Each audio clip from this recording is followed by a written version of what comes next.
Hello everyone. कैसी चल रही है आप लोग की नीट की तैयारी? इस साल तो कोरोना के कारण बहुत कुछ डिस्टर्ब हो गया। बहुत बच्चे जो कोटा में भी तैयारी कर रहे थे वो अपने घर चले गए और अपने कोचिंग इंस्टीट्यूट से घर जाने के बाद पढ़ाई काफ़ी कम होती है। लेकिन उसके बावजूद भी आशा करता हूँ कि आप लोग पढ़ाई कर पा रहे होंगे।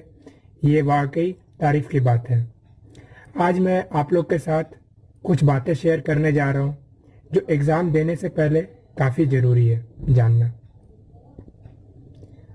आशा करता हूँ मेरी कुछ टिप्स या ट्रिक्स इम्पोर्टेंट जो बात है कि लास्ट मोमेंट तक तंग नहीं होना है।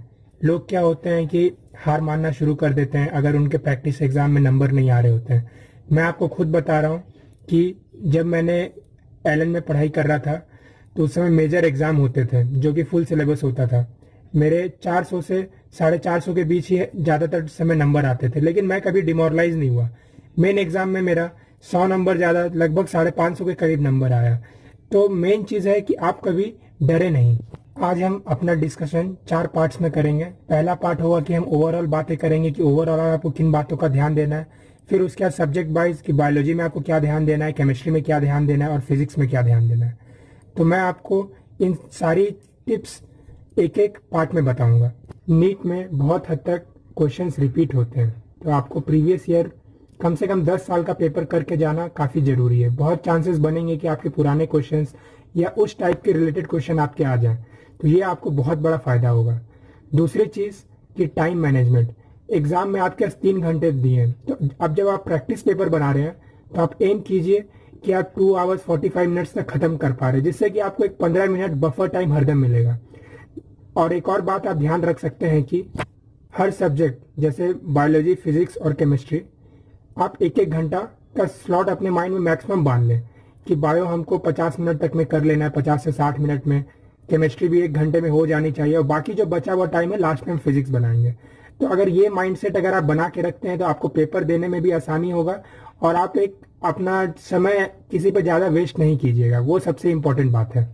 बात है OMR मार्किंग की। OMR मार्किंग में बहुत बार गलती हो जाता है, तो इसका प्रैक्टिस आपको अभी से करना है। आप जब क्वेश्चंस बनाते हैं तो ऐसा मत कीजिए कि पूरा पेपर सॉल्व करके फिर आप OMR को मार्क करेंगे। या बहुत बच्चे कहते हैं कि एक एक मार्क करने में कभी कभी भूल जाते हैं, ऊपर नीचे मार्क हो जाता है। तो ये सब गलतियां नहीं करनी है। आप ऐसा कीजिए कि 5 क्वेश्चंस या एक पेज में जितने क्वेश्चंस आ जाते हैं 5 से 6 क्वेश्चन आप एक बार बना लीजिए और फिर उसको एक बार में मार्क कीजिए। आपको क्या होगा, आपको कंटिन्यूटी भी बनी रहेगी और आप मिस्टेक नहीं कीजिएगा। सबसे इम्पोर्टेंट बात है वो ये है कि मिस्टेक्स करेक्शन। अभी सुनने में आया है कि NTA रोज रोज एक एग्जाम ले रहा है, या आप भी अपने से रोज एक पेपर बना सकते हैं। जो आप पेपर बना रहे हैं उसके बाद जो आपके क्वेश्चंस गलत हो रहे हैं उसका करेक्शन करना बहुत ही जरूरी है। अगर आप ऐसा नहीं करते हैं तो वो क्वेश्चंस की गलती आपके मन में हरदम बनी रहेगी और आप बहुत चांसेस है कि आप उसे मेन एग्जाम में भी गलती करेंगे। इसलिए फॉर एग्जाम्पल आप मॉर्निंग में एक पेपर देते हैं 8 o'clock to 11 o'clock में, आप 3 घंटे पेपर दिए, आधा घंटा 1 घंटा रेस्ट कर लीजिए। उसके बाद आप देखिए कि आपने क्या क्या गलती किया। उन गलतियों को आप एक अपने अलग से नोटबुक में नोट डाउन कर लीजिए क्वेश्चंस के साथ। जैसे आप पहले दिन एग्जाम देंगे तो मे भी आपसे 40 गलतियां होंगी, धीरे धीरे संख्या घटते जाएगा। और रोज एग्जाम देने से पहले आप उसे आधा घंटा में रिवाइज कर लीजिए कि आपने क्या क्या गलती किया था, इससे कि आपके वो क्वेश्चंस हरदम सही होंगे। इसका एडवांटेज आपको तब मिलेगा जब आप मेन एग्जाम में बैठेंगे और वो क्वेश्चन रिपीट हो जाएगा। आपको याद रहेगा कि आपने इसे गलती किया था और आप इसे सुधार लेंगे और आपके नंबर काफ़ी ज़्यादा बढ़ेंगे। अब मैं सब्जेक्ट वाइज बातों को डिस्कस करूंगा। पहले हम लोग बायोलॉजी पे आएंगे। एग्जाम में सबसे पहले बेस्ट रहेगा कि आप बायोलॉजी का पेपर अटेंड करें। बायो में आप क्या कर सकते हैं कि जो भी आप क्वेश्चंस बनाते हैं या आपकी गलतियां होती है या जो क्वेश्चंस आपको इंपॉर्टेंट लगता है आप उसी को NCERT में मार्क कर दीजिए या उन लाइंस को हाईलाइट कर दीजिए, जिससे कि क्या होगा, आप जब लास्ट में NCERT को रिवाइज कीजिएगा तो वो लाइंस इंपॉर्टेंट सारे दिख जाएंगे और आपको जो क्वेश्चंस आया वो भी पता चल जाएगा जो आपने गलती की है। तो ये काफ़ी बेहतर रहेगा आपके लिए। जितना ज़्यादा बायोलॉजी में क्वेश्चंस बनाइएगा उतना ही आपके लिए हेल्पफुल रहेगा। एक और ट्रिक आपके लिए बता देता हूँ कि हर चीज़ का आपको आंसर याद होना जरूरी नहीं है। आप ऑप्शन एलिमिनेशन पे भी ध्यान दे सकते हैं। आप दिमाग लगाइए, अगर 4 ऑप्शन आया है तो कौन से 2 ऑप्शन होने का चांस नहीं है। कभी कभी अगर तुक्का मारना हो तो मोस्ट प्रोबेबल आंसर को मारिए और जनरली इस पर ट्राई मत कीजिए क्योंकि नेगेटिव मार्किंग इस एग्जाम में होता है तो आपको महंगा पड़ सकता है।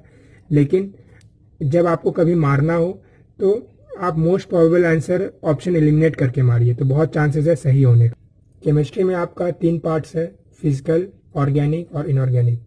जिन बच्चों की मैथ्स कमज़ोर है वो ऑर्गेनिक और इनऑर्गेनिक पे ध्यान दें, और जिनकी फिजिकल केमिस्ट्री अच्छी है या इनऑर्गेनिक ख़राब है तो अपना ऑर्गेनिक और फिजिकल पे ध्यान दें। ये डिपेंड करता है कि आपका ज़्यादा अच्छा कौन सा है। आपको लगभग जो टारगेट स्कोर है 140 to 150 रखना है, क्योंकि कट ऑफ इस बार नियरली 600 जा सकता है। लास्ट ईयर भी 600 के अराउंड था, तो हम मान के चलते हैं कि आपको केमिस्ट्री से 150 नंबर तक उठाने होंगे।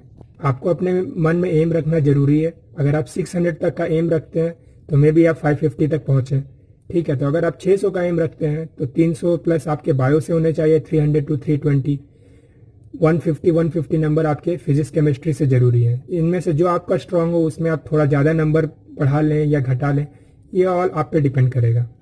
जब आप फिजिक्स और केमिस्ट्री में आप जब क्वेश्चंस बनाएंगे लास्ट ईयर का, तो आपको पता चल जाएगा कि कौन से टॉपिक से क्वेश्चन ज़्यादा आ रहे हैं। आप उसी मेन टॉपिक्स पे ज़्यादा ध्यान दें, क्योंकि क्वेश्चंस उसी जगह से आने का चांस ज़्यादा होता है। आप इधर उधर रैंडम पढ़ते रहिए कि अगर ये भी आ जाए वो भी आ जाए, तो मे भी आपके पास लास्ट मोमेंट में उतना टाइम नहीं है। आप मोस्ट प्रोबेबल जगह से पढ़िए जहाँ से आपके मैक्सिमम क्वेश्चन आने का चांस है, और आप टॉपिक एलिमिनेट कर दीजिए कि हाँ ये टॉपिक मुझे करना है अच्छे से, जिसमें से अगर कुछ भी आए तो मैं कर लूँगा। हर चैप्टर में ऐसे 1-2 टॉपिक होते हैं जो आपको बहुत ध्यान देना है। आपको यही काम फिजिक्स में भी करना है। जैसे आप टॉपिक आप निकाल लीजिए, अपना डॉपलर हो गया, कॉम्बिनेशन ऑफ लेंसेज हो गया, इन टॉपिक से क्वेश्चंस आपको आने ही हैं। तो आपको ऐसे टॉपिक्स हरदम करे होने चाहिए कि अगर इन टॉपिक से क्वेश्चन आया तो मैं गलत ना करूं।